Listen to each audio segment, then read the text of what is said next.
It all began one gloomy afternoon in a small gallery in Edinburgh. Sam Heughan had intended to stop by for a few minutes to look at the collection of Scottish cinema paintings, but a painting hanging in the darkest corner finally stopped him. In an old wooden frame, there was a portrait of a woman, clear eyes, a sad gaze, a hint of pride. Not Claire Fraser, not Katrina as she played, but still her. Every line, every light on her cheek. It was as if the artist had seen Katrina Balfe herself through the eyes of a lover. Sam asked the gallery manager, "Whose painting is this?" The old man replied hoarsely, "No one knows for sure. It's signed, A. Balfe 1947. It's said to have been lost for nearly 70 years. Sam shivered. Balfe? The surname was not common in Scotland. He immediately took a photo and sent it to Katrina. A few minutes later, she called back, her voice trembling slightly. "Sam, I saw that painting, in a dream." A few days later, Katrina flew to Edinburgh. The two decided to find out the origin of the portrait. On the back of the canvas, they discovered a nearly faded line. "To SH for the role you haven't lived yet." Sam held the frame, his eyes wandering. "The role I haven't lived." Katrina gently touched the line, then looked at Sam. "Maybe someone knew we would meet." Their investigation led them to an abandoned villa in the Highlands, once owned by an anonymous female artist, Amelia Balfe.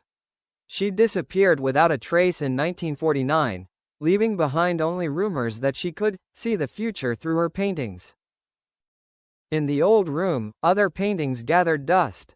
As the flashlight beam swept over them, they froze. Each was a scene from Outlander, painted decades before the show existed. In the center of the room was a canvas covered with a black velvet curtain. Katrina pulled the canvas down. The painting was unfinished, a man and a woman standing back to back between two worlds. One a film set, the other a real scene. Between them, a dim fire, burning. Sam whispered softly. "She painted us, but why did she stop here?" Katrina noticed another line in the bottom corner of the painting. "When two souls play the same role, the line between real and fake will dissolve." That night, they slept in the mansion. But in the middle of the night, Katrina woke to the sound of footsteps and the smell of fresh oil paint. She turned on the light, and saw that the painting had changed. Now both figures had turned, looking straight out of the frame, as if they were looking at her. Katrina called out to Sam, but when he stepped in, the painting returned to normal. She could only stare at him, trembling. "Sam, what if someone else is painting this?" Sam took her hand, his eyes shining, no longer with fear, but with determination. "Then we'll see how it ends." A few weeks later, they were back on the set of the new season of Outlander. During one scene, the director asked Sam and Katrina to stand back to back, amid dim lighting and thin smoke. When Sam turned around, the moment matched perfectly with the painting. No one understood why, but the crew said that, for those few seconds, the actors Sam and Katrina were no longer there. They had transformed into the very souls Amelia had painted, playing the roles that never lived. When the scene ended, Katrina looked at Sam and whispered, "Maybe we're not just acting out a story." Sam smiled. "Maybe we're living in a painting." The old portrait disappeared from the gallery. Rumors remained that a dark-haired woman and a tall man had come to collect it, and then they were never seen again. But a few months later, a collector in Paris said he had found a new painting signed, A. Balfe 2025. In it, Sam and Katrina stood in the light, smiling, still holding hands.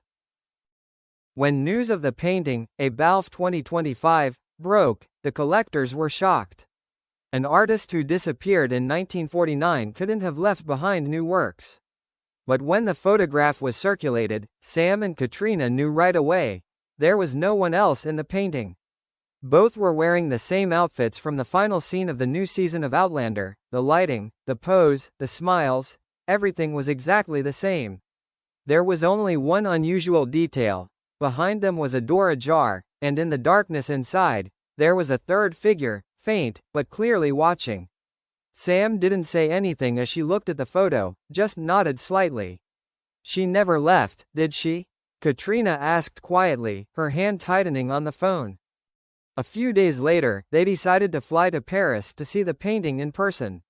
As they entered the gallery, a cold breeze blew in, the smell of oil paint mixed with the scent of damp wood, making the space feel frozen in time. The painting hung in the middle of the small room, a soft yellow light shining from above. The door behind the two figures in the painting seemed more real than the rest. The colors were fresh, the paint not yet dry, reflecting the faint light. Katrina moved closer, her fingers lightly touching the edge of the frame.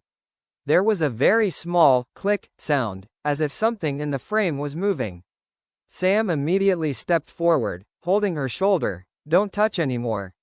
But when he finished speaking, the light in the room suddenly went out.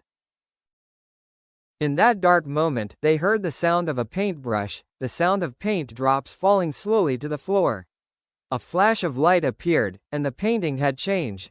The door in the painting was now wide open, and the third figure was clearer. A woman in an old cloak, holding a brush, half her face obscured by the light.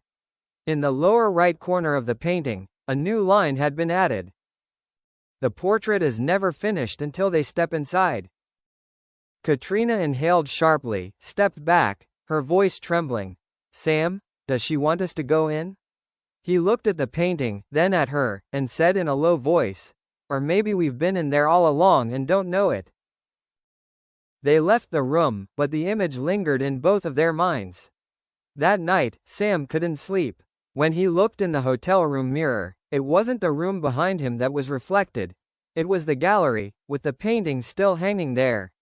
Katrina appeared behind him, seeing the same image. Needless to say, they knew what was happening. Reality was cracking, piece by piece, like paint peeling off an old painting.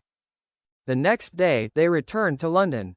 But every time Sam looked in the mirror, or the windshield of his car, he saw streaks of paint running down the reflection. Katrina, reading the script for the next scene, discovered a strange line in the dialogue that no one had written.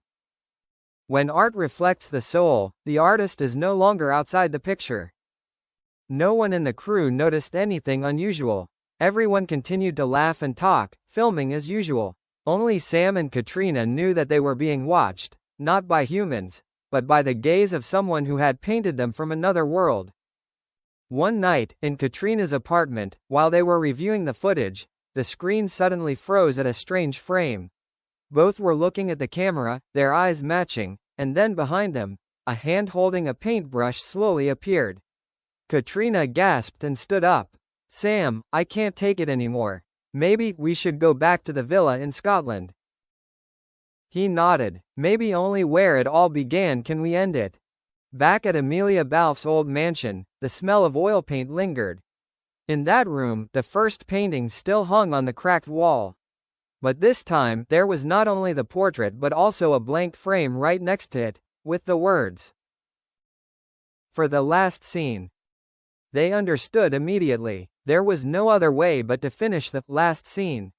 Sam set up the tripod, set up the camera, and whispered, "If this is what she wants, at least let us control how it ends." Katrina gave a faint smile. "Okay, this time, no one is directing. Just us." As they stood before the empty frame, a cold wind blew. The wall shook slightly, the light in the room dimmed. Then, like magic, colors began to spread from the empty frame. First Sam's shadow, then Katrina's, then the scene behind. Each line appeared as if painted by an invisible hand. Sam took her hand, his voice soft as the wind. "Maybe the painting doesn't want to imprison anyone. It just wants to complete the story." When the last stroke of paint closed around them, there was no one left in the room. Only two paintings remained, hanging side by side. The first, where they turned to look out, and the second, where they were smiling, hands touching, light spreading. A few months later, the villa was discovered abandoned again. There was no trace of Sam or Katrina. But on the wall, between the two paintings, there was a new line written in fresh paint.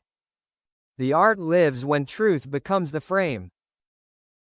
Locals say that sometimes on moonlit nights, the lights in the villa would come on, and the two people's laughter could be heard echoing from them, as if they were still there, playing their final role in a painting that never dried.